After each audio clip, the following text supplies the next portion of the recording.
I am Jonathan Brent, and I will be the chair of this next panel on the subject of anti-Semitism and the left, from Karl Marx to the present day. It's closely allied with many of the issues that came up in the first panel, and so there will certainly be a certain amount of overlap. I'm joined on the panel by Norman Geras, Lars, Fischer, and Moishe Postone, and in the interests of moving us along, I won't read their lengthy and distinguished biographies, but you can do so in the program itself. I'd like to start the panel, though, by calling your attention to the piece of paper in the pocket of our worker, which is a Yiddish translation of the 5-year plan of Stalin's. One of the implementers of that 5-year plan was Moishe Kaganovich. He was one of the heads of industry. He was the brother of Lazar Kaganovich, the only Jewish Politburo member remaining in the Stalin Politburo after the war.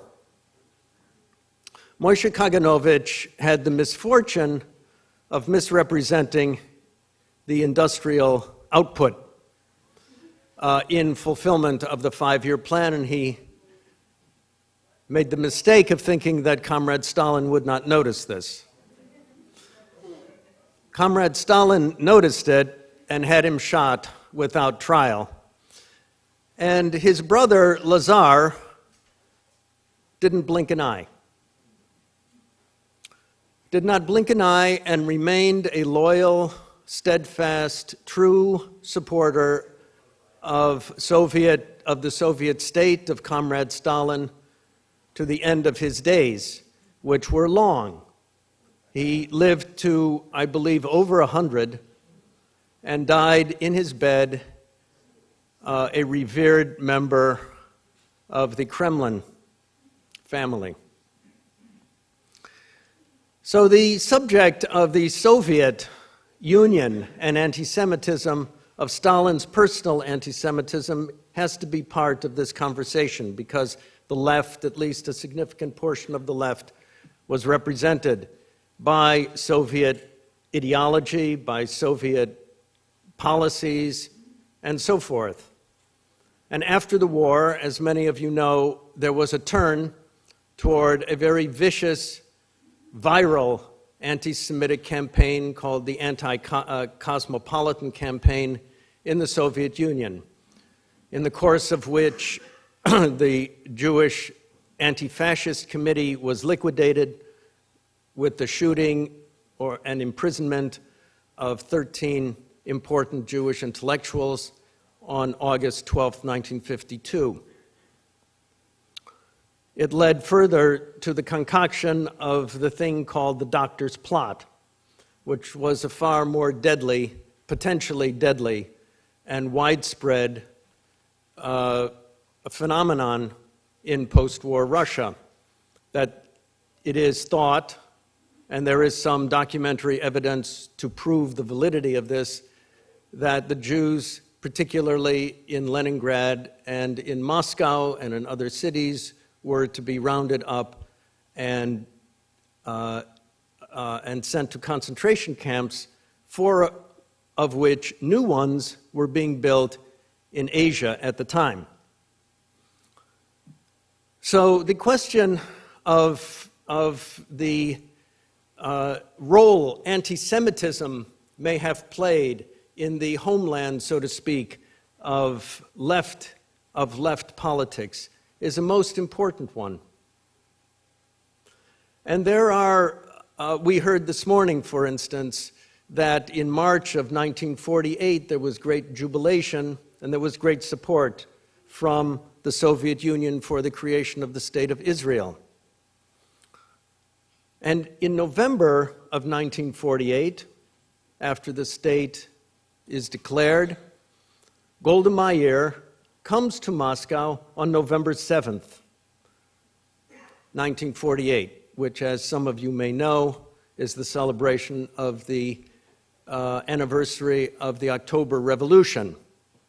It's in November because of the Julian Gregorian calendar shift. And on November 7th, 1948, there's a huge outpouring in the streets of Moscow.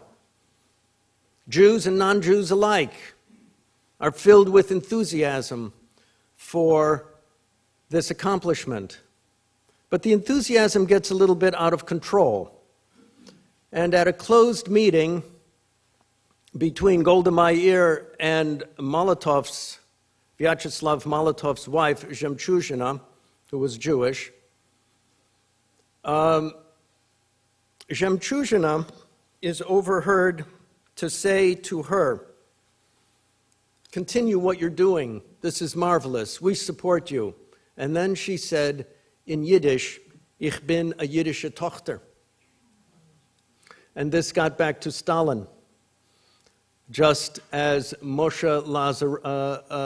Kaganovich's fake numbers got back to Stalin. And that statement was proof to Stalin of Jewish nationalism,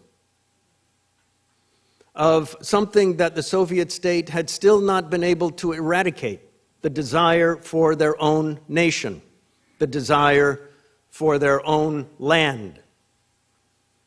And so several things were set in motion at that time in 1948. One was a turning away from the state of Israel,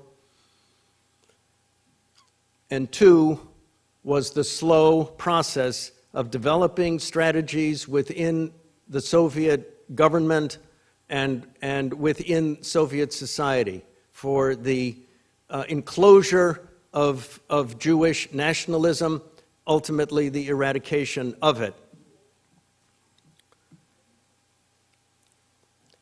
At his trial, and I'm saying these things simply to give a sense of how complex this subject is and how much need for study remains of it.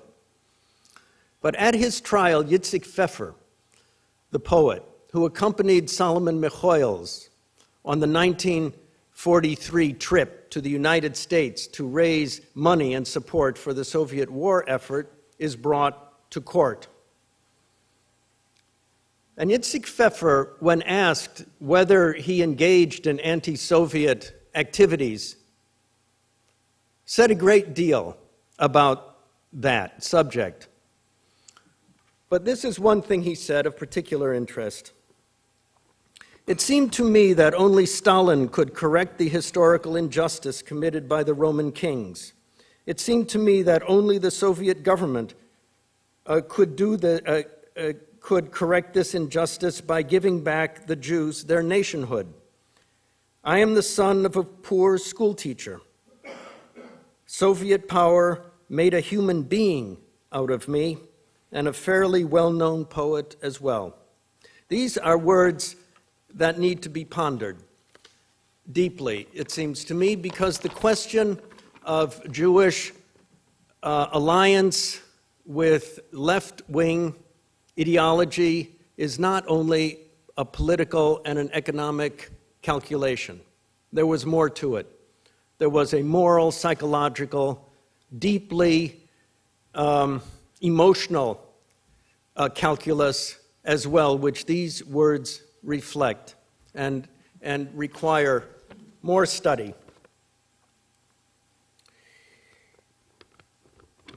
Israel turned to the United States.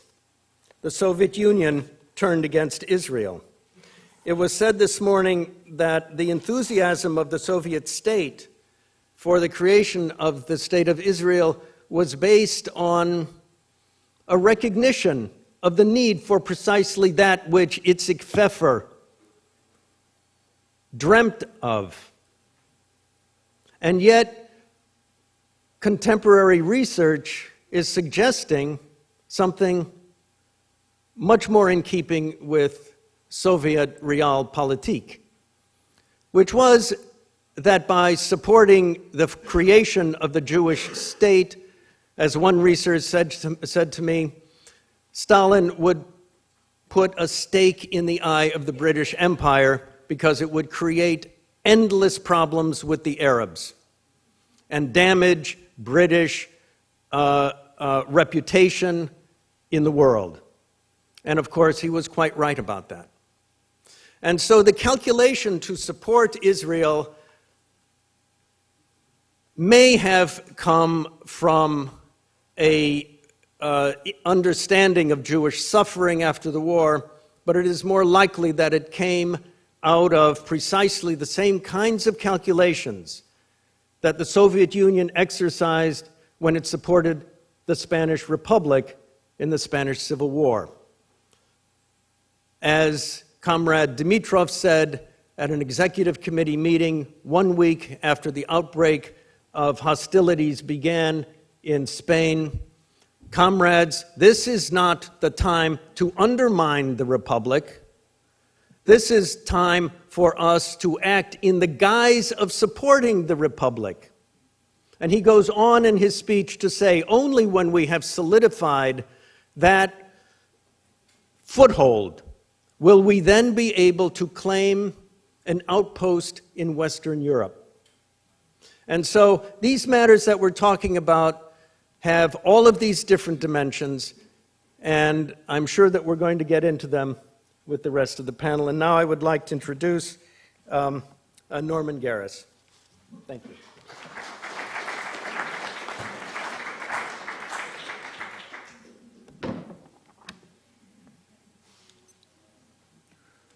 Okay, thank you. The advertised title of my paper survives, as you will see in the introductory section to it, but because of the central emphasis of the paper, I have given it another title, which is Alibi, Antisemitism. Okay, in Marx's essay on the Jewish question, written in 1844, there are two contrasting sets of themes vis-à-vis the Jews. In part 2 of the essay, Marx deploys some well-known negative stereotypes. Sorry? Talk louder.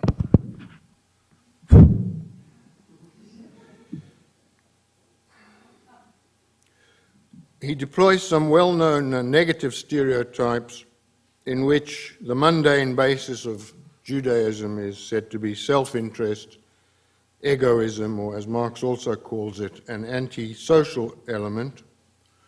The worldly religion of the Jew is huckstering, and the Jew's jealous God, in face of which no other God may exist, is money. The emancipation of the Jews is said by Marx to be equivalent to the emancipation of mankind from Judaism. Part 1 of the essay, on the other hand, presents a version of secular democracy in which the Jews, like any religious or other particularistic grouping, may retain their religion and their separate identity, consistently with the state itself rising above such particularisms and rendering these politically irrelevant. Though Marx himself regards this political emancipation as an incomplete form of emancipation, he nonetheless articulates a genuine type of moral universalism. Different faiths, ethnicities, peoples have a right to assert their specific identities and shared beliefs within the free secular order of the democratic state. The distinctions between such groups just cease to have a political bearing. Although Marx does not extend this argument beyond the single state to the global arena, that not being part of the discursive context, the correlate at international level of what he argues in part 1 of On the Jewish Question is today embodied in the notion of a right of nations to self-determination, as affirmed in Article 1(2) of the United Nations Charter.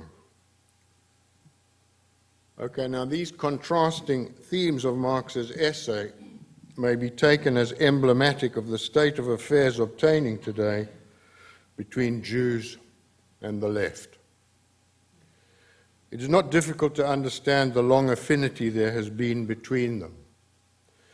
Common traditions of opposition to injustice, the commitment within liberal and socialist thought to ideals of equality, whether this is equality under the law or equality in some substantive economic sense, opposition to racist and other similar types of prejudice, these things have long served to attract Jews to organizations and movements of the left, and they still do. At the same time, that affinity has now been compromised by the existence of a new climate of anti-Semitic opinion within the left. This climate of opinion affects a section of the left only, and not the whole of it, but it is a substantial section. Its convenient alibi is the State of Israel, by which I mean that Israel is standardly invoked to deflect the charge that there is anything of anti-Semitism at work. Israel, so the story goes, is a delinquent state, and for many of those who regard it so, a non-legitimate one, colonialist, imperialist, vehicle of oppression, and what have you. Similarly, diaspora Jews who defend Israel within their home countries are not seen as the conduit of Jewish interests and or opinion in the normal way of any other democratic articulation. They are treated rather as a dubious force, the notorious Jewish lobby, as if their organized existence were somehow improper. These themes pitch those who sponsor them out of a genuine and into a spurious type of universalism, one where the Jews are special amongst other groups in being obliged to settle for forms of political freedom in which their identity may not be asserted collectively. Jews must be satisfied instead merely with the rights available to them as individuals. I call this a spurious universalism because people's rights to live as they will, subject to the usual constraint of not harming others, is an incomplete right, a truncated and impaired right, if it does not include the freedom to associate with others of their own kind. To repeat, Israel has been made an alibi for a new climate of anti-Semitism on the left. But could it not be, perhaps, that there is no such climate? Could it not be that Israel's critics are just what they say they are, no more and no less, critics of the policies of successive Israeli governments, just in the same way as there are critics of governments of every country?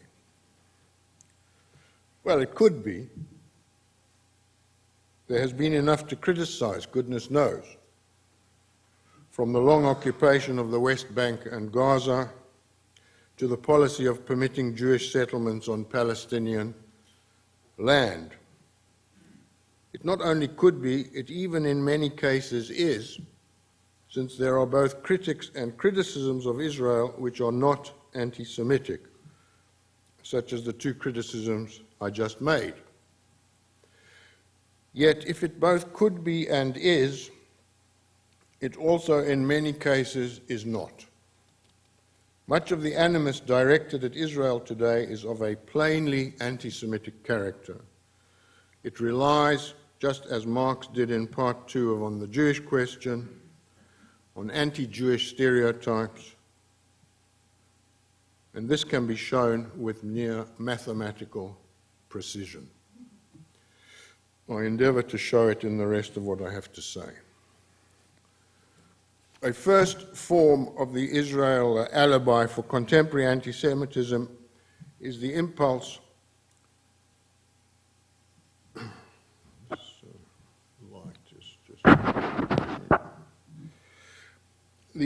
to treat such of the anti-Semitism as there is acknowledged by whomever to be in Europe, in the Arab world, to treat it as a pure epiphenomenon of the Israel-Palestine conflict. One instance of this was the statement by film director Ken Loach in March 2009 that if there was a rise of anti-Semitism in Europe, this was not surprising. It is perfectly understandable, he was reported as saying, because Israel feeds feelings of anti-Semitism. The key word here is understandable. It might, of course, just mean capable of being understood. But since more or less everything is capable of being understood, it would be pointless to use the word in that sense about the specific phenomenon of a rise of anti-Semitism in Europe. Understandable also means something along the lines of excusable, or at any rate, not an issue to get excited about. To see plainly the way in which Israel acts as an exonerating alibi in this case, one need only imagine Loach or anyone else on the left delivering themselves of the opinion that a growth of hostility towards, say, black people or towards immigrants from South Asia or from Mexico was understandable. Another instance of this first form of the Israel alibi is provided by a thesis of Gilbert Achcar's concerning Holocaust denial in the Arab world. Achcar is a professor at the School of Oriental and African Studies in London and a former comrade of mine. Holocaust denial, as I shall merely assert and not argue here, is a prominent trope of contemporary anti-Semitism. It is indeed continuous with the practice of the Nazi period, when camp guards and the like would mock their Jewish victims by telling them that not only were they doomed to die, but also all knowledge of what had happened to them would be erased, they would be forgotten, the world would never know. Achcar accepts that Western Holocaust denial is an expression of anti-Semitism. Much Arab anti-Semitism, on the other hand, he puts down to such factors, I've got something wrong there, much Arab Holocaust denial. He puts down to such factors as impatience in the Arab world with Western favoritism towards Israel, a suspicion that the Holocaust has been amplified for pro-Zionist purposes, and exasperation with the cruelty of Israel's treatment of the Palestinians. Now, whether or not these explanations are valid, a racist belief does not cease to be one on account of its having context-specific causes. No one on the left would dream of suggesting that a belief that black people were lazy, feckless, or simple-minded was less racist for being held by a certain group of white people on account of motives which eased their way towards that belief. But the Israel alibi is currently exceptional in its legitimating power in this respect. A second form of the Israel alibi for anti-Semitism is the plea that anti-Semitism should not be ascribed to anyone without evidence of active hatred of Jews on their part, without, that is to say, some clear sign of anti-Semitic intent. A well-known case of this second form arose with Karl Churchill's play 7 Jewish Children, following on Israel's invasion of Gaza in 2008-9. This play puts into Jewish mouths the view that Palestinians are animals, and that they want their children killed to make people sorry for them, but that there is no need to feel sorry for them, that we, the Jews, are the chosen people, and that it is our safety and our children that matter. In sum, that, quote, I wouldn't care if we wiped them out, quote, unquote. Now, I won't insist here on how this echoes the blood libel. It's enough that Churchill ascribes to the Jews, seeing themselves as chosen, murderous racist attitudes bordering on the genocidal. On the face of it, one would think this is a clear candidate for anti-Semitic discourse. Churchill, however, disavowed that charge when it came from critics. She did so on the grounds of what one might call an innocent mind. No anti-Semitism had been intended by her. On the one hand, the blood libel analogy had not been part of her thinking when she wrote the play. On the other hand, those speaking the offending lines in the play were not meant to be Jews in general, merely individual Israelis. Churchill is evidently innocent here of any memory of the figure of Shylock in The Merchant of Venice, long thought of, despite his being only one character, as putting Jews in a bad light. She is innocent, too, of her own generalizing tendencies in naming her plays 7 Jewish children and then linking the broad themes of the Jews as victims of genocide and as putative perpetrators of it in their turn. Contemplate briefly the idea of a sociology of racism in which racism was held to be a matter exclusively of mental attitudes, of what some given person had in their mind, and most particularly of hatreds explicitly formulated, but not also of a language that embodies negative stereotypes, or of unconscious prejudicial assumptions, or of discriminatory practices, and so forth. For no other kind of racism would such a narrowly conceived sociology be taken seriously, even for a moment. A much more recent instance of the same thing is Günter Grass's poem, What Must Be Said, which imputed to Israel, on the basis of absolutely nothing in the way of evidence, a genocidal ambition against the Iranian people. Grass has been defended in his turn on the grounds that he is not personally an anti-Semite, as if this might settle the question of whether or not his poem contained anti-Semitic tropes. Grass's poem may serve also to introduce a third form of what I'm calling alibi anti-Semitism, for the poem contains a reference to the loudmouth president of Iran, Mahmoud Ahmadinejad, at once Holocaust denier and lead spokesman for removing Israel from the page of history. Like others for whom this is a central goal, the loudmouth president sometimes has the benefit of the consideration that such talk is mere rhetoric and not to be treated as in earnest. And you don't have to go far to find either journalists or activists of the left similarly playing down anti-Semitic elements within the programmatic objectives of Hamas and Hezbollah. Not just their commitment to getting rid of Israel, also openly Jew-hating statements, as for example in the Hamas Charter. This latter document cites the protocols of the Elders of Zion as authoritative and as establishing a Zionist ambition to dominate the world. It has Jews hiding behind rocks and trees against the threat which it celebrates that Jews will in due course be killed. Leftists and liberals of a would-be pragmatist turn of mind can appear remarkably untroubled by this sort of thing.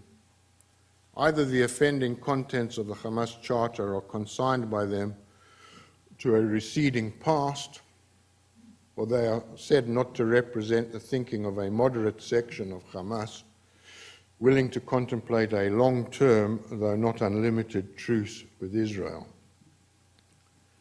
It is never explained by such pragmatists why, if anti-Jewish components of the document are a thing of the past, no longer relevant, of merely rhetorical status, they have not been or cannot now be amended away. I leave aside here the question of whether or not there are sound tactical reasons for Israel to consider negotiating with Hamas. It's not germane to my present concern. However, and as before, one should try to imagine a person of the left able to adopt so casual and indulgent an attitude to other openly racist discourses, able to treat them as merely rhetorical racism, while continuing to be held in respect within the left or liberal political milieu to which they belong. It doesn't happen. Only Israel provides a pretext in that milieu for the mere rhetoric plea. By some convenient metonymy, people saying Jews may be taken really to mean Israel, and Israel today is fair game for being hated. The final alibi phenomenon I shall deal with is more oblique. It consists neither of the direct expression of anti-Semitic themes, nor of attempts to explain these away, but rather of turning a blind eye. It is relevant to the case here all the same, since prejudice makes its way more successfully when there is a certain tolerance of it by others, not actively hostile themselves, but indulgent towards those who are.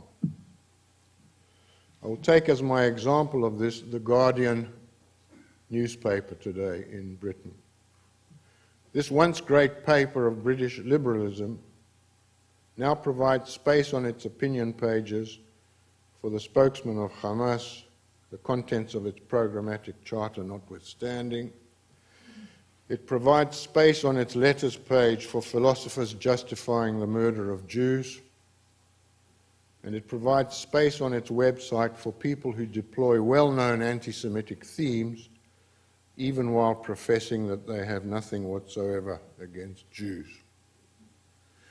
The Guardian is, as you would expect, on record as being vigorously opposed to racism, as, for example, when it referred in a leader of November 2011 to, quote, a message that is not heard often enough, namely that racism is never acceptable wherever it takes place, unquote. Instructive in the light of that is to examine how the Guardian reacted editorial to the Toulouse killings. On March the 20th of this year, before the identity of the killer was known, and when it was assumed he was from the French far right, the Guardian echoed the sentiment I have just quoted from that November leader, saying that the French Republic will come together in the face of such an assault on its minorities. While cautioning against speculation about the killer's motives, this editorial nonetheless allowed itself to allude to Sarkozy's lurch to the right, his claims of there being too many immigrants in France, and other such expressions of xenophobia. This may be seen as an instance of treating racism as unacceptable wherever it takes place. 2 days later, once it was known that the killer was Mohammed Merah, an Islamist jihadi who had said he wanted to avenge the deaths of Palestinian children, a second Guardian editorial endorsed Sarkozy in, quote, condemning any attempt to denigrate the French Muslim community by associating it with the mad crimes of a terrorist, and then added precisely nothing about the kind of ideas which might have been influential in Merah's willingness, not as a Muslim, but as an Islamist and jihadi, to slaughter 3 Jewish children. Mad crimes of a terrorist was all, and not so much as a breath about anti-Semitism. But the killing of Jewish children, even if to avenge the deaths of Palestinian children, is anti-Semitism of the most unadulterated kind. Those children were guilty of nothing and were killed by Mera because they were Jewish. A liberal newspaper committed to racism's never being acceptable anywhere can today find the words to name the poison that is right-wing anti-immigrant xenophobia, but not the word for hatred of Jews. That is incomprehensible, but for the familiar alibi, Israel. So in conclusion, it is a moral scandal that some few decades after the unmeasurable catastrophe that overtook the Jewish people in Europe, these anti-Semitic themes and ruses are once again respectable. And respectable not just down there among the thugs, but pervasively also within polite society and within the perimeters of a self-flattering liberal and left opinion. It is a bleak lesson to all but those unwilling to see. The message of never again has already proved to have been too sanguine. Genocides still occur. We now know as well that should a new calamity ever befall the Jewish people, there will be again not only the direct architects and executants, but also those who collaborate, who collude, who look away and find the words to go with doing so. Some of these, dismayingly, shamefully, will be of the left. It's not a hopeful conclusion, but it's a necessary one. The best of hope in politics must always be allied to a truthful realism. We need to know what we're up against. Thank you.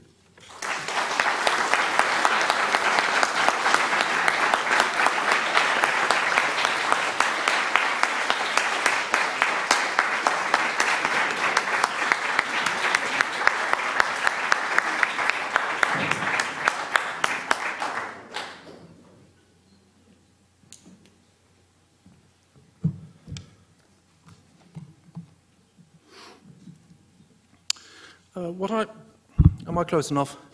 What I would like to do is take stock of where I think we stand in our assessment of certain aspects of Marxism's track record in grappling with anti-Semitism, and then indicate some directions in which I think we ought to go next. Now, given the magnitude of the task and the minitude of the time available, I will have to use the term Marxism in a manner that lies somewhere between loose and recklessly indiscriminate. I shall have to beg your indulgence for this.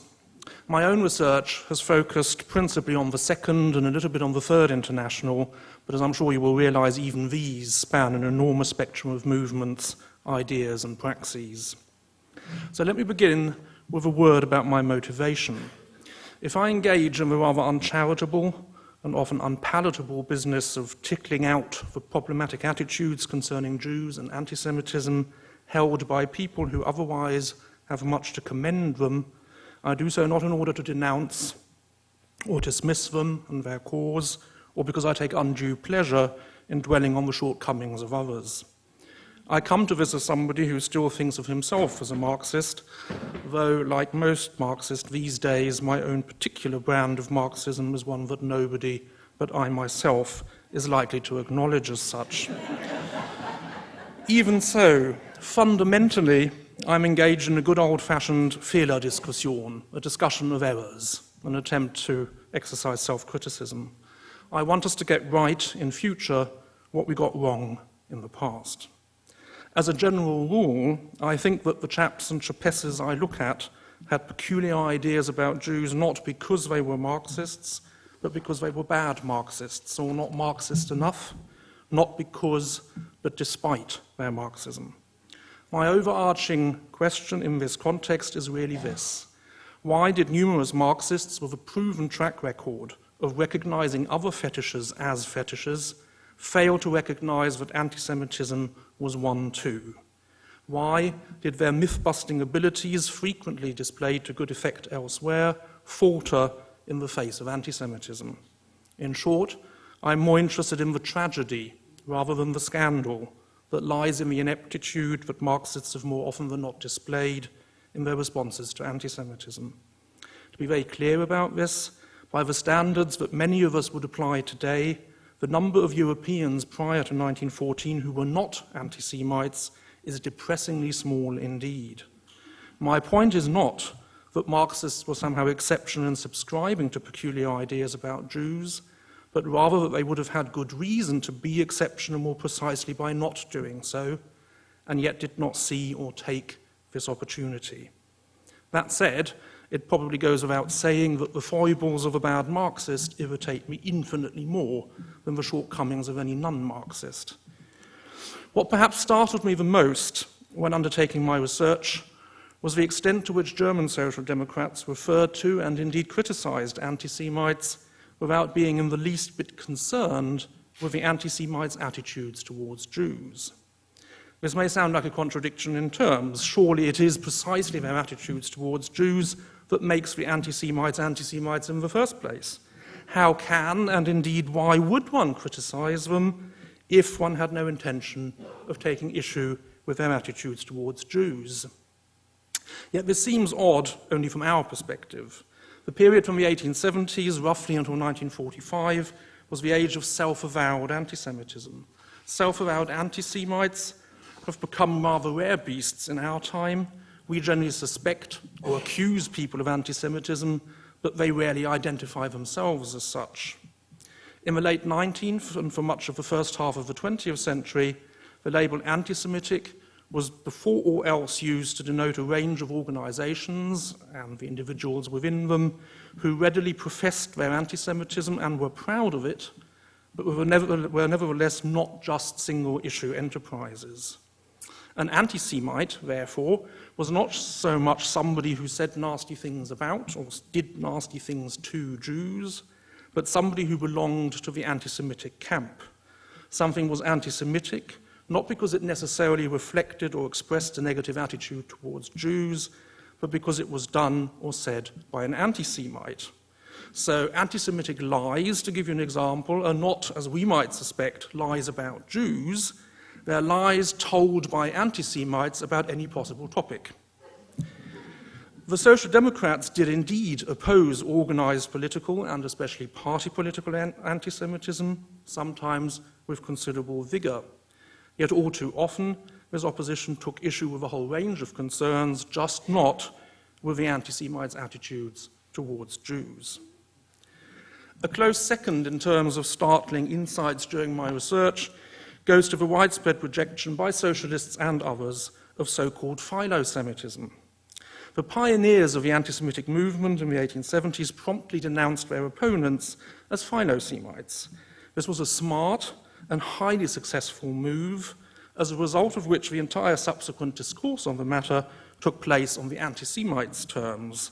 This juxtaposition of anti-Semitism and philo-Semitism implied that one could only be either the Jews' foe or their friend, and that only those who were friends of the Jews could have a reason to oppose anti-Semitism.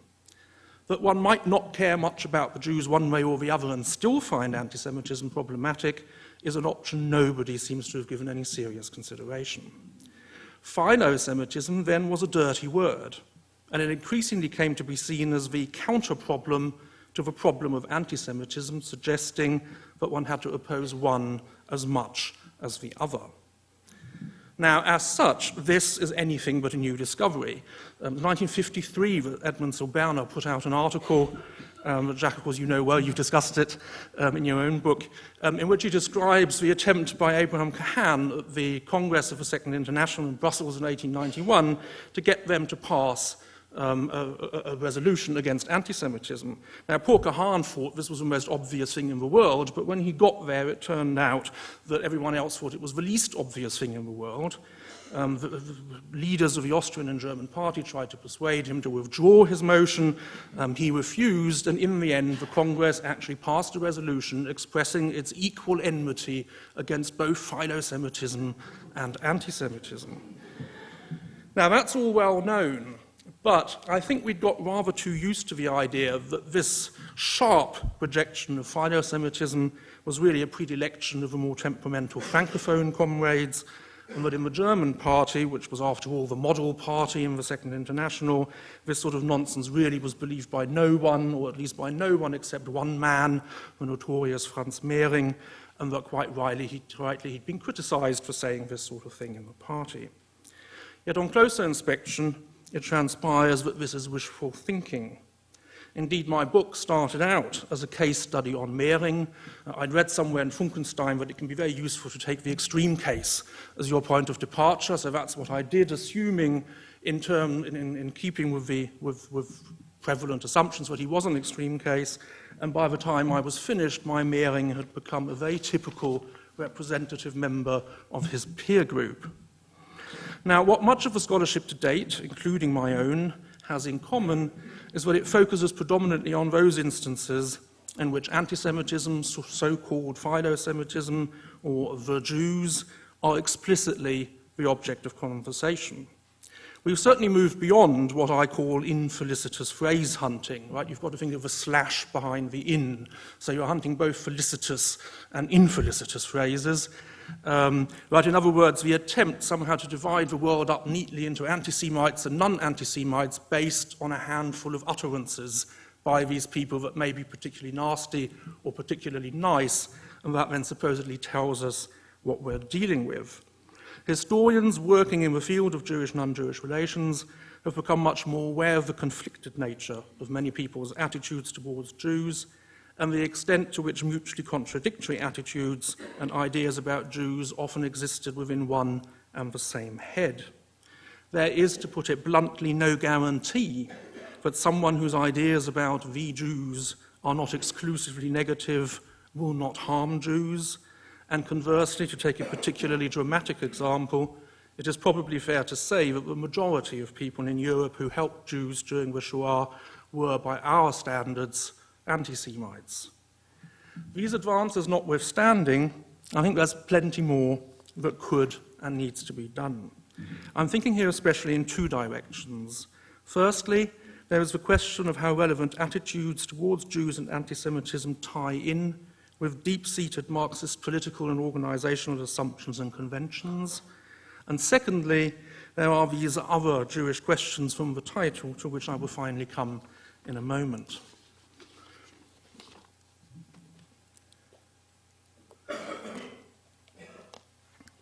It is worth bearing in mind that Marxists rarely sat down and sought to formulate dispassionate analyses. Virtually all the statements on anti-Semitism at our disposal are direct interventions into political debates and controversies. As Donald Sassoon pointed out at my YIVO, logical consistency is rarely a prerequisite when it comes to political point scoring, quite the opposite. On the descriptive plane, this is doubtless true. Yet my German socialists, in the very process of scoring points against the anti-Semites, ultimately did more to cement than question the fundamental assumptions underlying the anti-Semites' case. This seems to me to be a potent warning against a particular style of politicking. This issue is obviously no preserve of the Marxists, but then what's the point of being a Marxist if one's going to be just as stupid or reckless as the non-Marxists? I defy anyone in this room to name a single instance in which, for instance, the attempt to oppose anti-Semites by claiming that they, the anti-Semites themselves, are in fact the true Jews, has done more good than harm. Then there's that most wretched of notions that my enemy's enemy is my friend, and the perennial question of what Marxists should do when their political opponents and or the powers that be on specific issues do the right thing for inevitably the wrong reasons.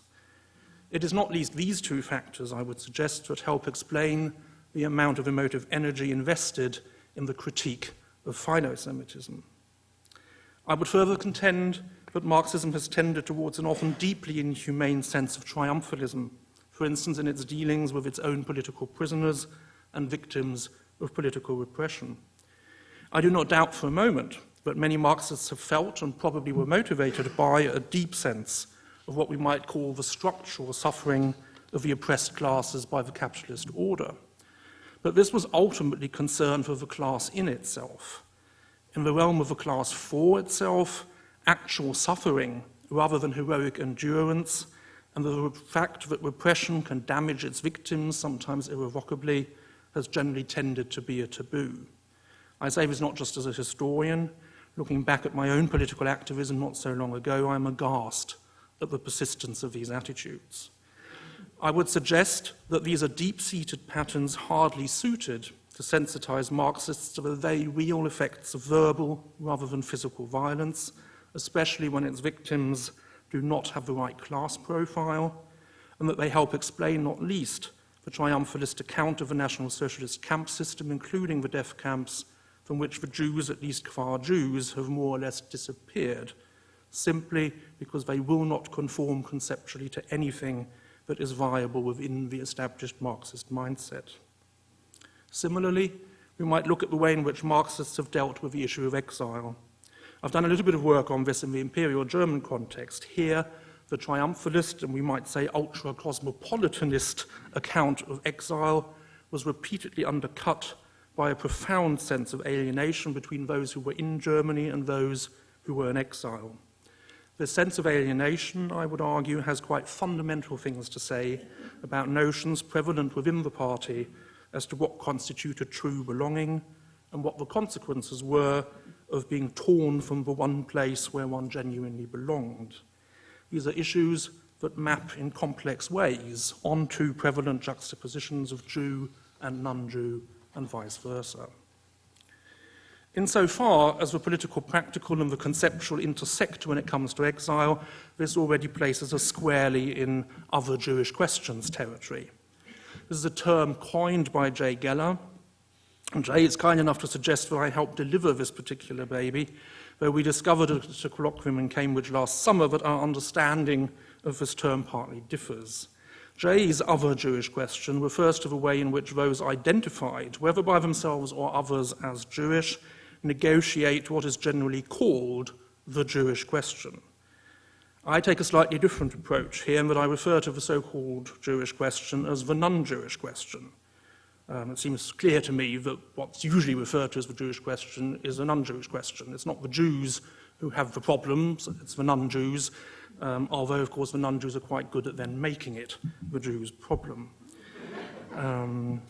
As the Weimar-era publicist Moritz Heimann put it, a Jewish question, I'm quoting now, is only what a Jew stranded on the loneliest, most remote island still acknowledges as such.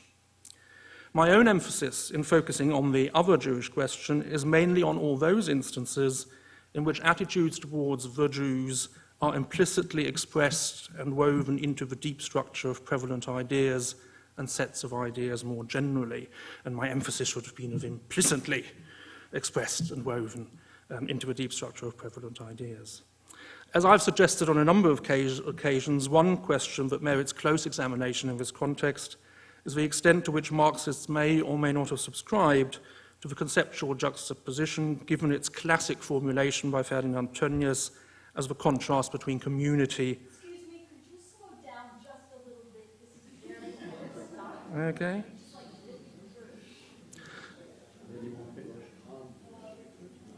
As I have suggested on a number of occasions, one question that merits close examination in this context is the extent to which Marxists may or may not have subscribed to the conceptual juxtaposition given its classic formulation by Ferdinand Tönnies as the contrast between community and society.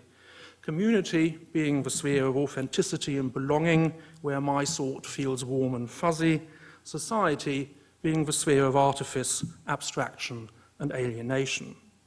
The significance of this juxtaposition can hardly be overrated. If for some bizarre reason a decree went out that henceforth later modern historians may use only one conceptual paradigm to try and explain what made people tick in 19th and 20th century Europe, it seems to me that this one would be our best bet. Not, I hasten to add, because I subscribe to the paradigm, I think this should all be clear, but because it has been so widely accepted by others and reflects so many widely held assumptions absolutely fundamental to the mechanisms that have governed processes of inclusion and exclusion in later modern European history. Indeed, many standard sociology textbooks to this day present this juxtaposition of community and society as a supposedly value-free fact, ostensibly as unquestionable as the statement that the world is round. Now, I've got before me, which you can't see, a little table that someone's done where they've drawn up the qualities of community on the one hand and society on the other, and I'll just give you a couple of highlights. So community is kinship, neighborhood, and friendship. Society is anonymity of relationships. Gemeinschaft is religious, society is secular. Gemeinschaft is sociable, Gesellschaft is individualistic. We have value absolutism in the community, value relativism in society. We have the fusion of ends and means in the community, and of course the separation of ends and means in society. We have common altruism in the community and pursuit of individual self-interest in society.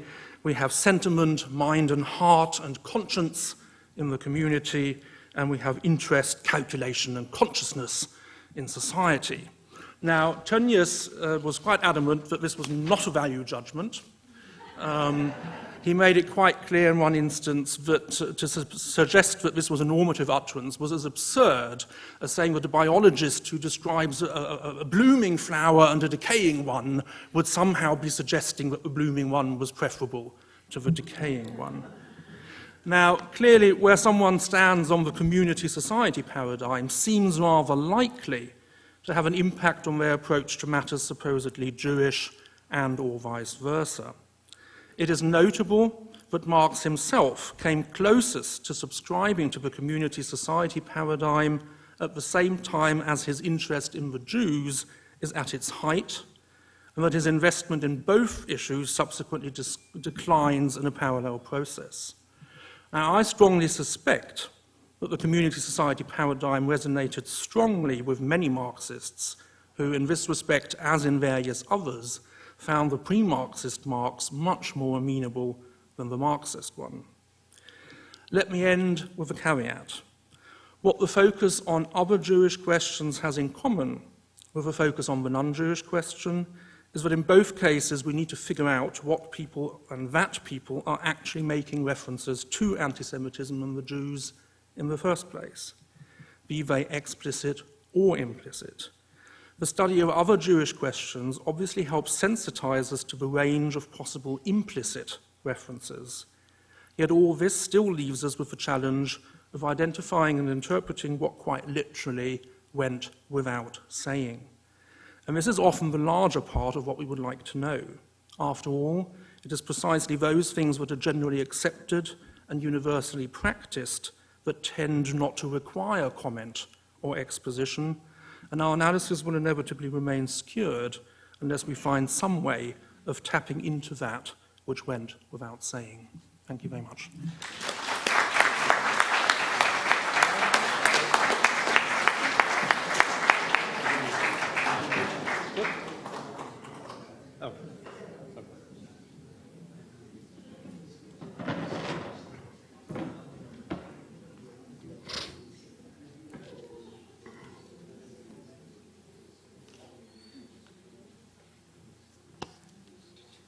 As is well known, the Western left tended to regard Israel sympathetically between 1948 and 1967, during which time the Palestinians remained generally invisible to the world.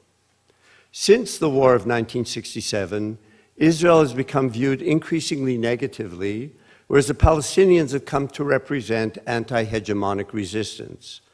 This reversal also entailed a shift to an entirely new level of significance. Before 1967, the struggle between Israel, the Palestinian, and various Arab states was generally treated as one of many in the world. It has since become invested with a global significance that, as far as I'm concerned, far exceeds that of the struggle itself, certainly among many on the left. I hope to relate aspects of this shift to larger historical changes more specifically to the changing configurations of capitalist modernity. Eric Hobsbawm has characterized the 20th century in terms of three overarching periods: an age of catastrophe from 1914 until after World War II, a subsequent Fordist golden age lasting until the early 1970s, and then a new crisis-ridden configuration.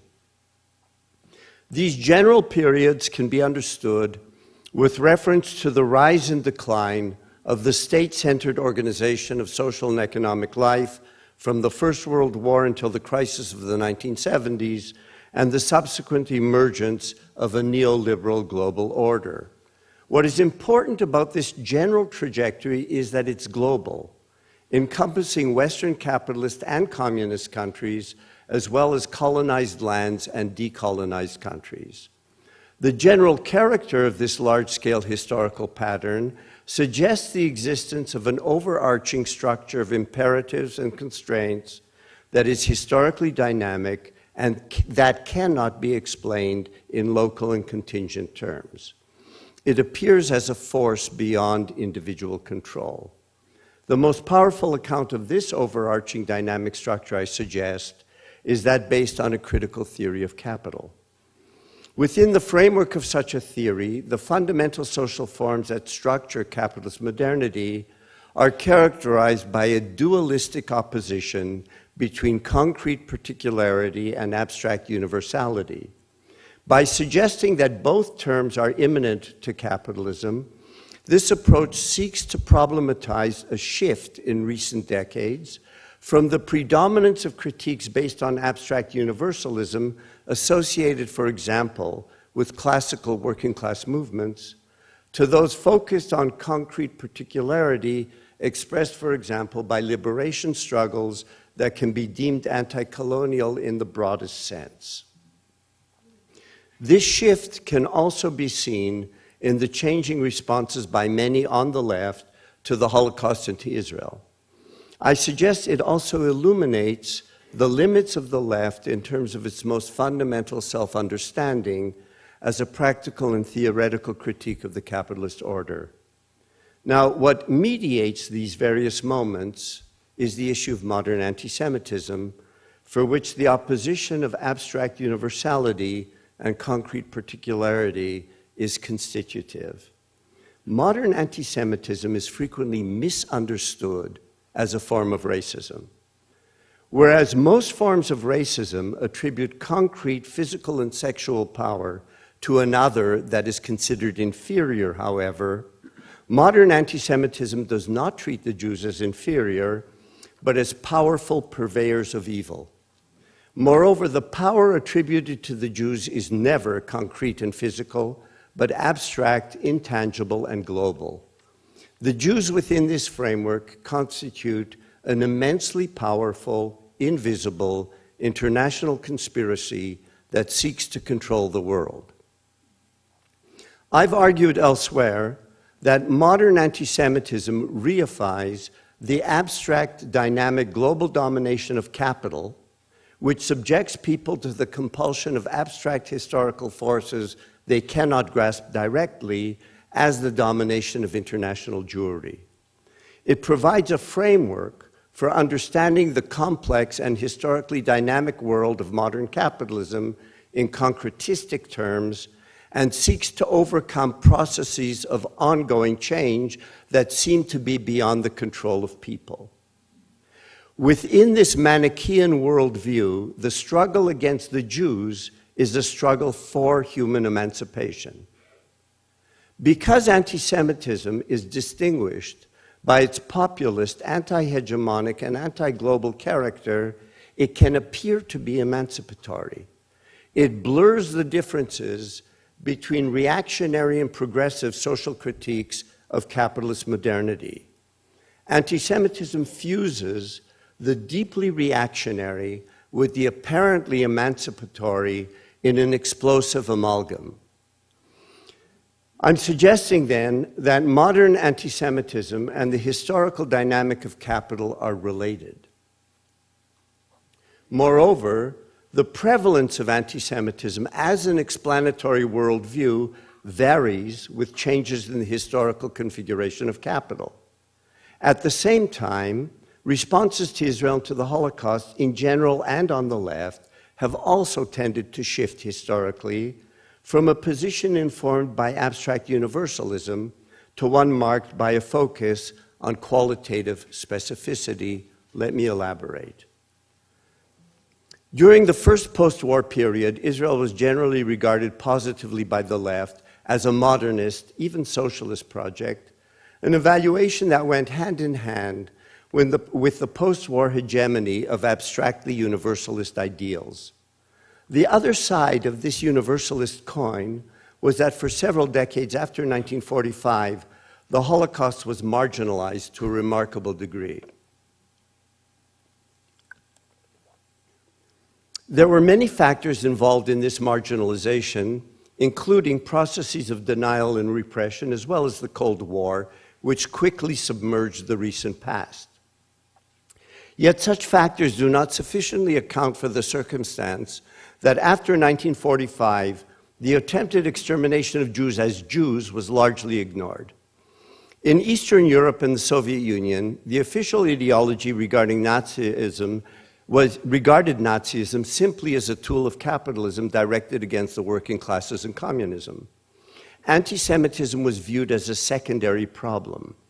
Hence, although communist regimes erected many monuments to the victims of Nazism, almost none of them mentioned the Jews. That the Jews were particular targets of genocide was, however, not generally recognized in the West as well. In French law and French films, for example, in René's Night and Fog, political deportees sent to do forced labor, and Jewish deportees sent to their death are conflated. The Jews are not mentioned as Jews. This submergence of the specificity of the Holocaust, that the Jews were killed as Jews, expresses, in my view, a certain kind of universalism in both East and West that understood itself as the opposite of Nazism and regarded any mention of the Jews as Jews to be unacceptably particularistic. In the immediate post-war period, this emphatic affirmation of universalism was not yet hegemonic. During the most virulent phase of the Cold War in the late 1940s and early 1950s, each side viewed itself threatened by a pervasive and intangible, that is, abstract global conspiracy. This reaction against the universal, this last gasp of the interwar period, was expressed by the show trials and the doctor's plot in Eastern Europe, and on a different level, McCarthyism in the United States. I mention the show trials because they indicate a significant shift in communist critiques of Zionism. Whereas earlier, that critique had been one of bourgeois nationalism, that is, of particularism, the communist defendants in the show trials were accused of being agents of Zionism, now characterized as a shadowy universal conspiracy. Unable for ideological reasons to refer to international Jewry, the communist regime used the word Zionism to fulfill the same function. At this point, at the very latest, it seems to me, the end point of Stalin's socialism in one country revealed itself as, in essence, a form of national socialism. To jump ahead for a moment, the revival of this late Stalinist usage of Zionism in recent decades and the resulting conflation of anti-Zionism as a critique of actually existing Israeli politics and anti-Zionism as anti-Semitism by another name has seriously distorted discussion of the contemporary Middle East. The anti-cosmopolitanism of the show trials and McCarthyism abated with the regularization of the Cold War after 1953 and the ensuing period of peace and prosperity. A global order emerged structured by competing international blocs, each of which promoted a set of abstract universal values, liberty and equality. With all of their differences, both camps based themselves on productivist visions of development, rationally organized according to universalist principles. This post-war synthesis, with its universal values, began to be called into question in the late 1960s and early 1970s. One dimension of this historical shift was political and cultural, expressed by the rise of new social movements that criticized, in the name of qualitative specificity, abstract universality as a mode of domination. This changing historical context also entailed discursive shifts regarding the Holocaust.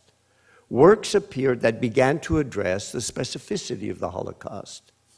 This shift can be understood as one facet of a more general cultural transformation that began to point beyond the extant order and rendered imaginable a form of universality that could encompass difference.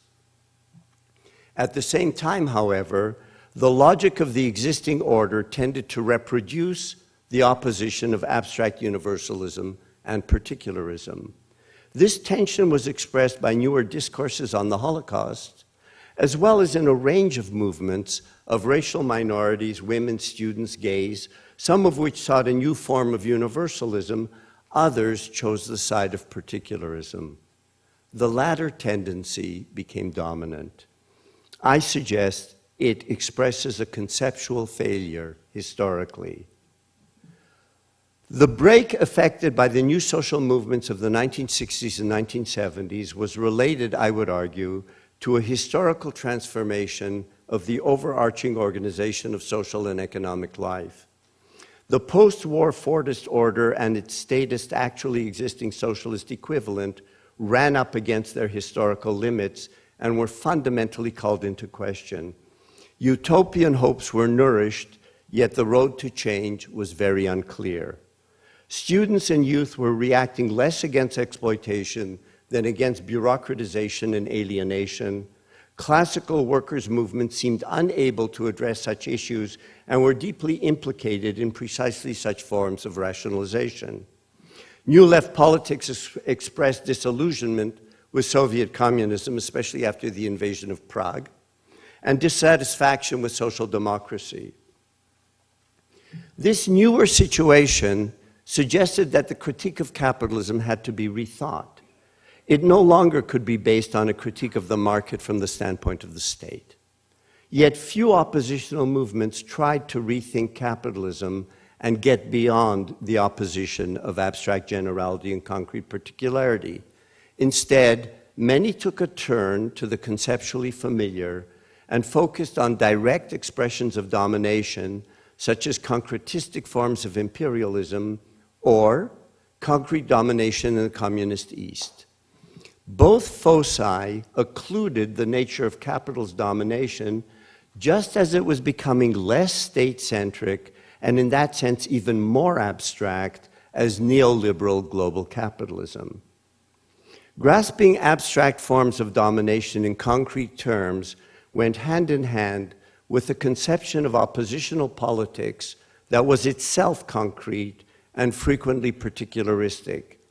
Anti-colonial struggles now became the primary focus for much of the New Left. The struggles of colonized peoples for independence was felt to have an affinity with movements that demanded recognition of particularity, such as those of minority and women. Many varieties of anti-imperialism increasingly tended to valorize the nationalism of groups deemed other as the revolt of authentic, concrete particularity against a homogenizing abstract dimension. In this situation, anti-colonialism became a displaced way of expressing a radical critique of capitalist society translated into nationalist and culturalist terms. One result, over time, was a fundamental change in the nature of anti-imperialism. Regardless of how one judges such evaluations today, opposition to the Vietnam War was seen by many as part of a larger struggle for progressive political and social change. The more recent anti-war mobilizations against the war in Iraq may appear to be similar, but they are politically quite different. Opposition to the United States has not been in the name of a more progressive alternative.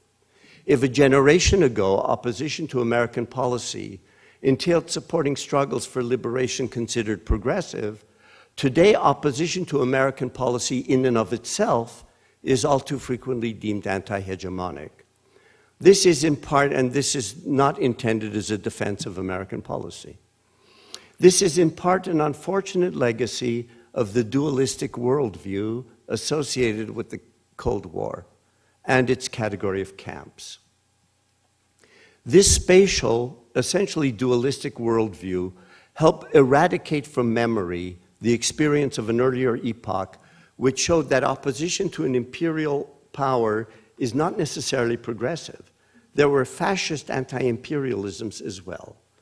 This distinction became blurred during the Cold War, in part because the USSR aligned itself with authoritarian regimes, for example in the Middle East, which had little in common with socialist and communist movements, and indeed frequently sought to liquidate their own left. Nevertheless, although older forms of anti-imperialism may have been skewed by Cold War dualities, they did remain bound to the general idea of progressive change. A common feature of the newer, contemporary anti-imperialism has been a reified conflation of the abstract global domination of capital with the United States, or at times the United States and Israel. Although the Bush administration was utterly disastrous, and many Israeli policies have been deeply destructive, this conflation recapitulates an ideology of 100 years ago in which the subject positions occupied today by the United States and Israel were occupied by Britain and the Jews. This ideology, however, was a discourse of the European right. The similarity between what had been a rightist critique of hegemony and what regards itself as a critique from the left reveals similar fetishized understandings of the world. I'm suggesting then that the concretistic anti-imperialism of the new left has fused with the concretistic form of anti-globalization, resulting in attacks on the abstract and universal that increasingly recapitulate anti-Semitic motifs. I can only briefly outline some implications of this with regard to the Middle East. For parts of the new left, the Palestinian struggle beginning after 1967 became regarded as the central anti-colonial struggle. What is noteworthy is not support for the Palestinian struggle for self-determination and criticism of Israeli policies. Rather, it's the degree to which much contemporary discourse on that conflict exceeds the bounds of political and critical analysis. Zionism is frequently treated as a malevolent global force so immensely powerful it can even determine the policies of the American superpower. In general, I suggest this is an expression of a fetishized understanding of global capital. One historical factor contributing to the rise of this form of anti-Zionism was the Soviet Union's furious reaction to the defeat of its client states in 1967. It began propagating the anti-Semitic form of anti-Zionism that had already appeared during the show trials. This became adopted by Arab nationalists and then by anti-imperialists in the West. A further factor in the reemergence of anti-Semitic motifs, of course, has been the spread and growing importance of the anti-Semitic worldview in the Middle East. Israeli policies and actions can help explain very strong anti-Israel sentiments, but are not sufficient to explain the emergence of a classically anti-Semitic version of anti-Zionism. I would suggest that these more recent developments can be related to the differential effects of neoliberal globalization, whereas some countries and areas, especially in East and South Asia, have prospered, others have suffered precipitous economic decline, especially, and this is not well known, the Arabic-speaking Middle East. And this was revealed indirectly by the so-called Arab Spring. This regional crisis constitutes an important background for the spread of anti-Semitic ideas in the Middle East. The notion that Israel and the United States are responsible for the misère of the Middle East helps make sense of the experience of helplessness in the face of protracted regional decline. The conflation of the differential effects on the Middle East of global capital with the policies of the United States and Israel has converged with the fetishized form of anti-globalization described above. Another dimension of the shift of anti-globalization towards de facto anti-Semitism among sections of the anti-imperialist left, particularly in Europe, can be described as the return of the repressed. I would argue that precisely because the Holocaust began to emerge on the surface of consciousness in the 1960s and 1970s, counter forces of denial became mobilized that sought to push the Holocaust back into the realm of pre-memory.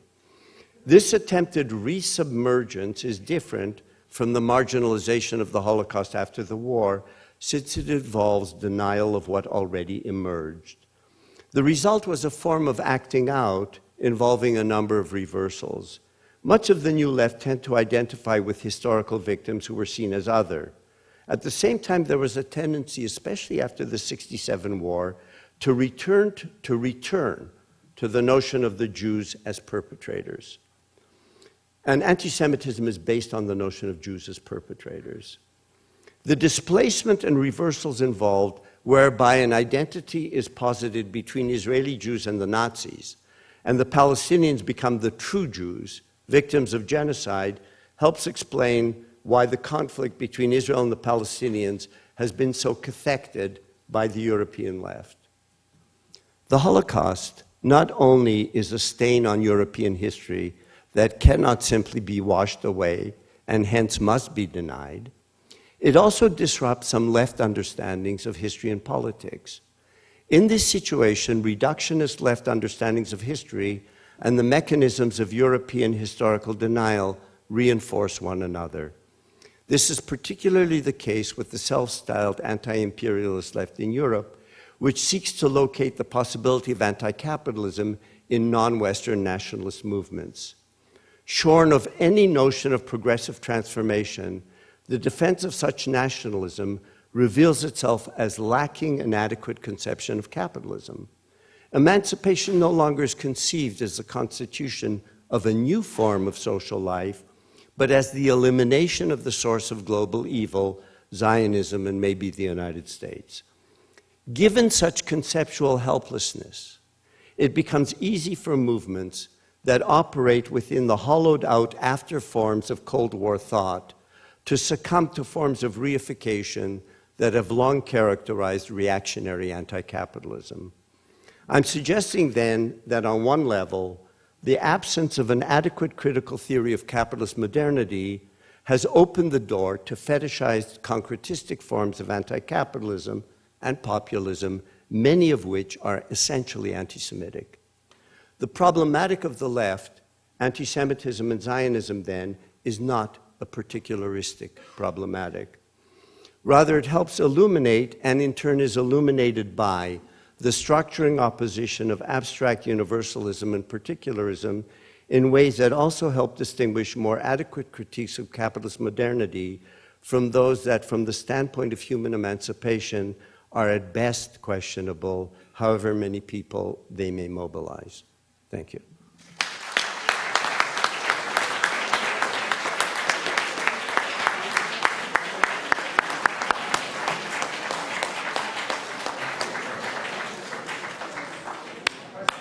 Yes, we have run over a bit, but I think we'll take questions for 15 or 20 minutes. So please, as before.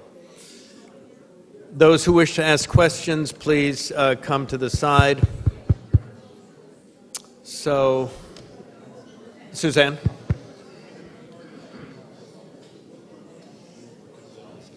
And again, in the interests of expediting this, please ask a question.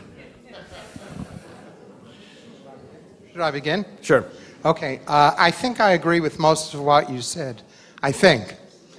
But let me just say this, and this will be short, sweet, and simple. I was a left activist for decades. The factor that pried me away from the left was the anti-Zionism that I saw emerging from the left. And I became convinced, it's indisputable, that the emerging anti-Zionism was essentially anti-Semitism. Now the question is everything else on the left hunky-dory, and this is just a minor aberration, or maybe the whole methodology of the left has to be questioned, because if it gives rise to anti-Semitism, then maybe other assumptions are equally invalidated. And finally, I would ask, does the left show a blindness towards basic facts of the human personality and the traits of human civilization, which make it turn its intellectual beliefs into a nightmare, a la the Soviet Union or China? Who's that addressed to? I think to you. This is addressed to me?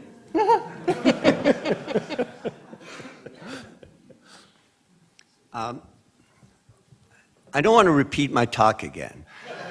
But it seemed to me that what I was saying was I was suggesting that there was a crisis of the left that emerged at a time when, for many leftists, the Soviet model no longer was plausible, and not only because of the Stalinist terror, et cetera, but even a soft-core version was no longer plausible as an answer to capitalism.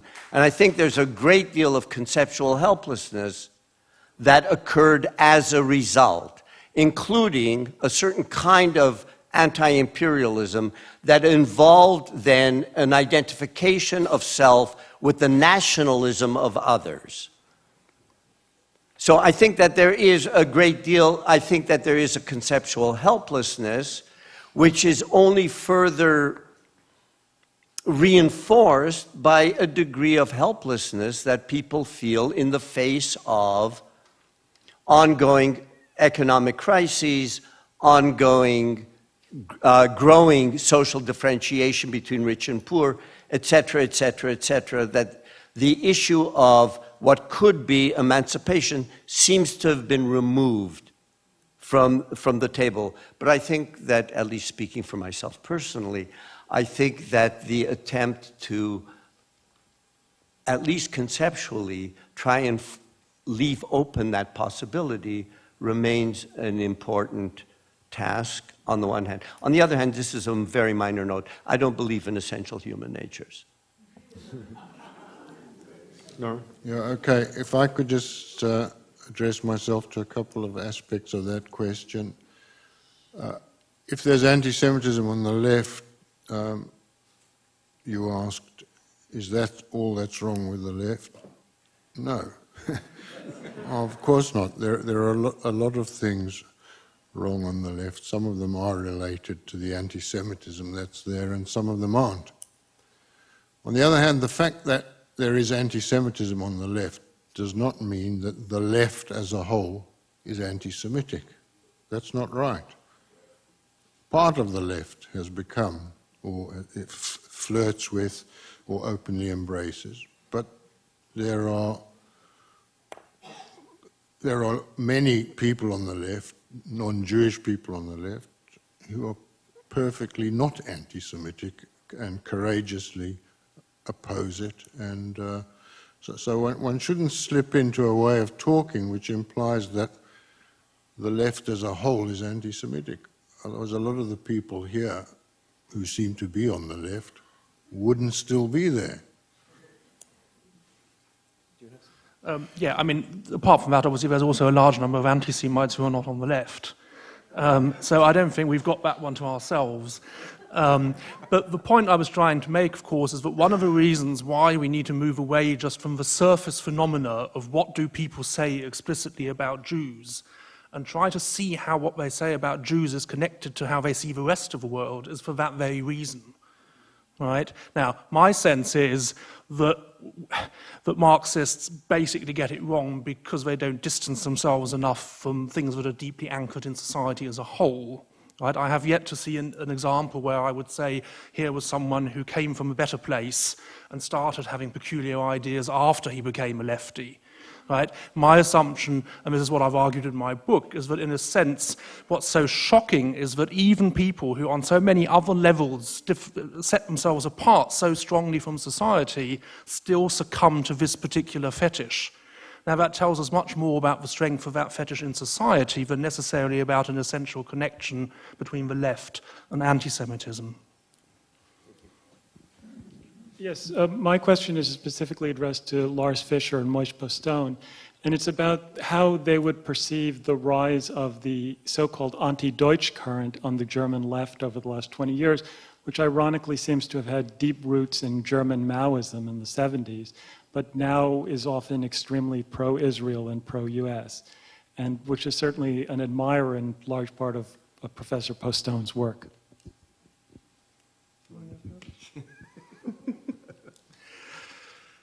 Right, well, I can give you a personal answer to that, and then I can give you a slightly more general answer to that.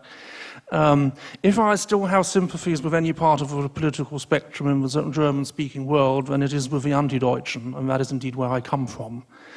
There are, however, reasons why I'm not part of that anymore. And in some ways, and this ties in quite neatly with what Moishe, I think, was saying, I think I've done this once before, but not here. There's the rare spectacle of my quoting Ronald Reagan, who is ordinarily not one of my role models, but who apparently at one point said to someone in his entourage, "Don't just do something, stand there." And the conclusion of my own political experiences in the 1990s was that it's high time that more of us stop just doing anything and stand there for a while and think thoroughly before we give it another go, so that we don't end up doing the sorts of things that Moishe has been describing, which is really not where I want to go. I've been out of Germany now for 15 years or so, so my intimate knowledge of what the remnants of that movement are doing are slim, and I think my sense is that what there still is that is productive is largely of a theoretical plane, perhaps, rather than the practical. Other than that, if you look at the anti-imperialist movement of the 70s, there is, in the course of the 90s, certainly after the Red Army faction put out its first statement that it was reconsidering its options, I think it's fair to say a fairly clear divide between people for whom being against Israel will be the essence of their existence until the day they die, and people who at that point began to reconsider their options. And so I think it's fair to say that not all the anti-Deutschen come out of that scene anyway, but I think actually that was quite a cathartic and positive trend in general. Other than that, I guess I'm probably one of the more pro-Israeli people in the room, so there it is. I think there's a historical irony. At least important segments of the German New Left regarded working through the Nazi past to be part of their task as leftists. This isn't the case of the French left or the British left. So that the issue of anti-Semitism became an issue for parts of the left. For parts it wasn't. I mean, the RAF, the Baader-Meinhof group, was, they were trained in Lebanese camps. And as we now know, they were handled by East German the Secret Service. And I think that the irony in Germany is that you have a split in the left much more strongly than anywhere else. Now, that split, unfortunately for me, too often has, and I haven't been there for a long time either, has too often then just recapitulated a kind of a polarization that's occurring almost everywhere discursively, which is, if you are against anti-Semitism, you support the Israeli regime, and if you are critical of the Israeli regime, you slide into anti-Semitism. And I think that I'm uncomfortable with either of those. But I am at least gratified that at least there's one country in Europe where there is debate about this issue, and it happens to be Germany.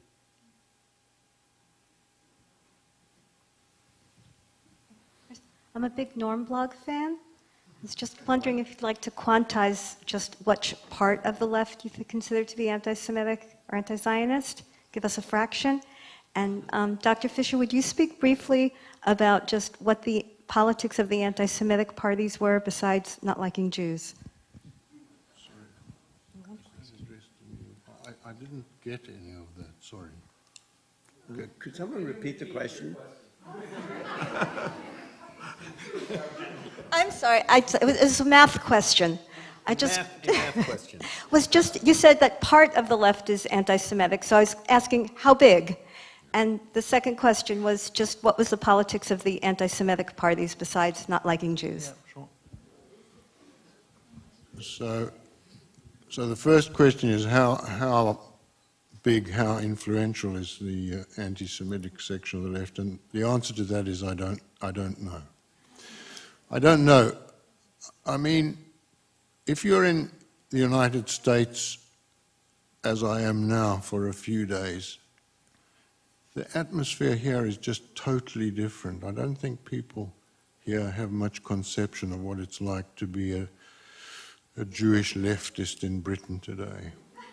I mean, you just feel constantly under some sort of intellectual and ideological pressure because your normal venues, so to say, the papers you read, are just constantly focused on Israel, focused on things that Israel does wrong, acting as a conduit for themes that are somewhere between dubious and outrageous. And you know, you sometimes just have the impression that you're living within this kind of sea of sort of anti-Semitic poison. But then that may partly be a consequence of the fact that I'm a blogger and I spend too much time on the internet. Because, you know, when you go about the streets and you kind of run into ordinary people who aren't totally locked into the internet, you kind of think, I mean, a lot of these people never look at The Guardian, and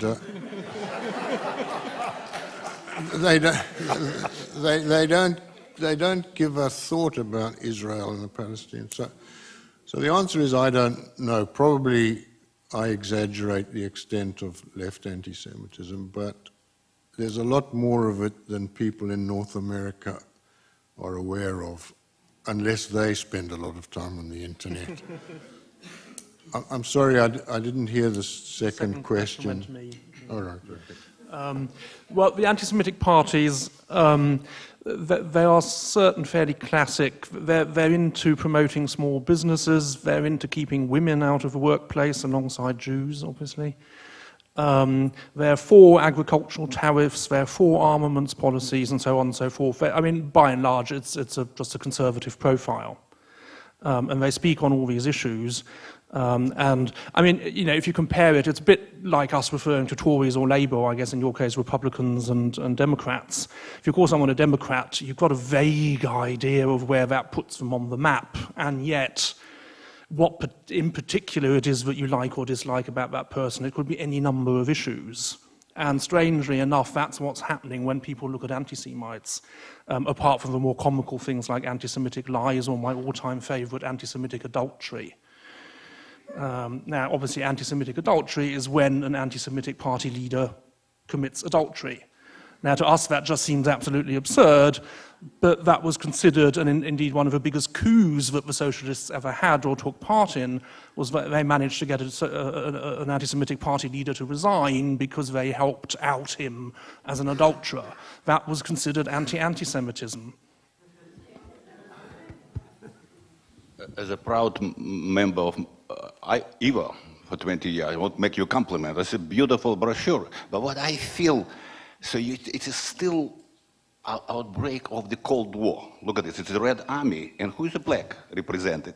So I actually try defend in some way Russian leftist, where I came from 35 years ago by using my Jewish blood. And I can tell you, of course, it's a failing state. I don't want to defend Stalin, of course, and then he was a tyrant. But it was a great, interesting experience done by majority, in the name of majority Jew who live in the Tsarist Russia. Was almost 5 million Jew at the time live. It was obviously done by Jewish enthusiasm. Lenin had a Politburo, from 14 people, 8 were Jew.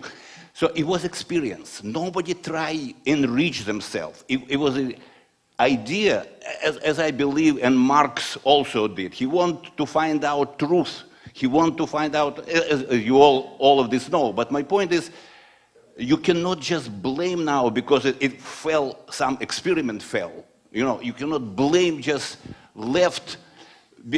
Because I can tell you, so compare, in my personal opinion, despite my family, all right, the question is to you, the question is, why you think West, it took 20 years to admit Holocaust, in which, to fight of this evil, Red Army lost 500,000 Jewish soldiers. So why you think West wait so long? And was the last, maybe because everybody helped Hitler, Italy. So the question is, why did it take the West so long to acknowledge? For political reason now to use this Holocaust, which is actually Netanyahu now using this as a, and he actually. It's a very good question. I think Moishe Postone actually touched on this. Yes. Why? Well, 10 countries support Hitler against Russia. I think you have to modify what you just said. You're right that in the West, and I tried to say that, the Holocaust was not talked about very much for 20 years after World War II. However, it wasn't in the East either. If you look, for example, at the monument at Babi Yar, it doesn't mention Jews. It talks about peaceful Soviet citizens who are killed. Generally for example, in East Germany, Jews got a higher pension, but they got a higher pension as anti-fascists, not as victims of anti-Semitism. So what happened was that it's a two-step. I mean, on the one hand, the Soviet Union, of course, won the war against Nazism. There's no question about it. No, there isn't. There isn't. They did it all by themselves also. More or less. Mostly 80%. More or less, you know, you do not have to be pro-Stalin to know that when the West landed in Normandy, 85% of the Wehrmacht was in the East. And Churchill, right? You have to know that. He was busy to write painting and drink brandy. This is what Churchill did. He wanted Russians to kill Germans as much as Fine. Yeah, so?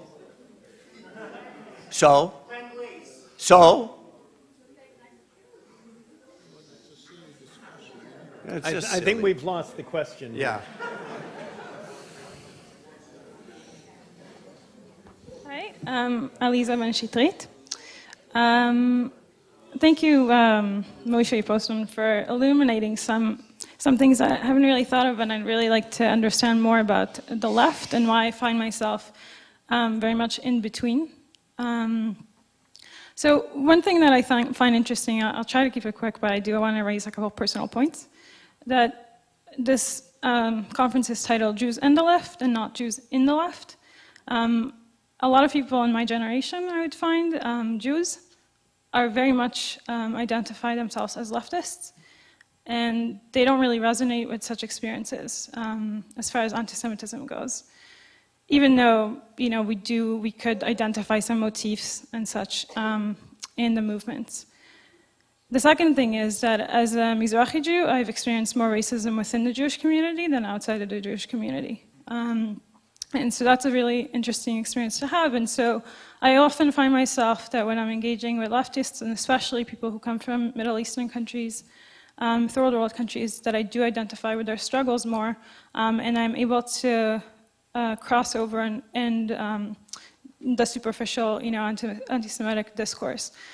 So I know the situation in Europe is different, but I do think that this is relevant to both North America and Europe, is that when we talk about anti-Semitism, especially pertaining to Arab anti-Semitism, we don't talk about Islamophobia. And that seems to be a very big, omission, because how can you conflate the kind of anti-Semitism that took place from established, nations in Europe with the kind of quote-unquote anti-Semitism that comes from minorities who are themselves being oppressed? So if you could illuminate a little bit about that, I would thank you. Do I get this? Unfortunately, to adequately respond to you would take, I think, longer than I have time. First of all, I find it strange that you began by saying, for your generation, many Jews are on the left, whereas here we're talking about Jews and the left. You're looking at a panel of people who very strongly identify as left. Okay, that's number one. Number two, anti-Semitism isn't a matter of personal discrimination. There is a kind of country club anti-Semitism, but we're not talking about that. I'm talking about an ideology that makes sense of the world. And that's very different than personal discrimination. And for many of us, at least, we see it's a sort of a double bind. On the one hand, at least speaking for myself, I am deeply opposed to a great many Israeli policies, and am very much in favor of Palestinian self-determination. One of the problems that I see in the Middle East is that in spite of the fact that people for a generation have talked about a two-state solution, in fact, there are sizable groups on both sides that doesn't believe in it. And in a very real sense, what the settlements are about, in a real sense, is to undermine the possibility ever of there being an independent Palestine. By the same token, I think that a lot of people have to realize that the boycott movement is not a movement in order that Israel stop its settlement policy, but is a movement directed against the existence of any sort of Jewish self-determined political entity. I think that on both sides what you have is a kind of and it's incidentally, both sides reinforce one another. They reinforce one another. For me, it's the struggle of right against right. I mean right wing against right wing. It's just unfortunately the case that many Western leftists have taken the Arab right to be the Arab left, which has been very bad for the Arab left. The Arab left has been crushed by precisely those forces that the anti-imperialists have supported. Therefore, for example, with the war in Iraq, there wasn't once in any major demonstration in Australia, in North America, in Europe, where they had Iraqi communists speaking. Not once. Although Saddam Hussein tried to wipe out the Communist Party, as Nimeri did in Sudan. So what you have is, and I think this has to do with the Cold War, you have a very skewed notion on the part of the Western left where they support radical nationalists and call it leftists. And it becomes reified simply as the struggle of populations. So we don't look at the politics involved. We don't look at various groups. It's actually kind of patronizing. We don't see the differences among Arab groups or Palestinian groups, real political differences. We simply take an ultranationalist position and we assume this is the Palestinians, just as many right-wing American Jews, or maybe American Jews, take the right-wing positions of the Israeli government and their supporters as being the Jewish or the Israeli position. And I think that this lack of differentiation it has to stop, unfortunately, it should stop. And I think that there has to be analysis that differentiate a little more. Thank you. Does anyone else wish to respond to that? Yes, Lars. This, unfortunately, we've run out of time, so this will be the last. I can't quite compete with Norman on the gloom front of things, although I do sympathise strongly. But if you're worried about Islamophobia not getting enough attention, you really do want to come and spend some time in England. Right? I mean, I basically work in trying to justify why we still need to look at anti-Semitism. And the balance in England is very different, and I think the same goes for most of continental Europe. Thank you so much, everyone.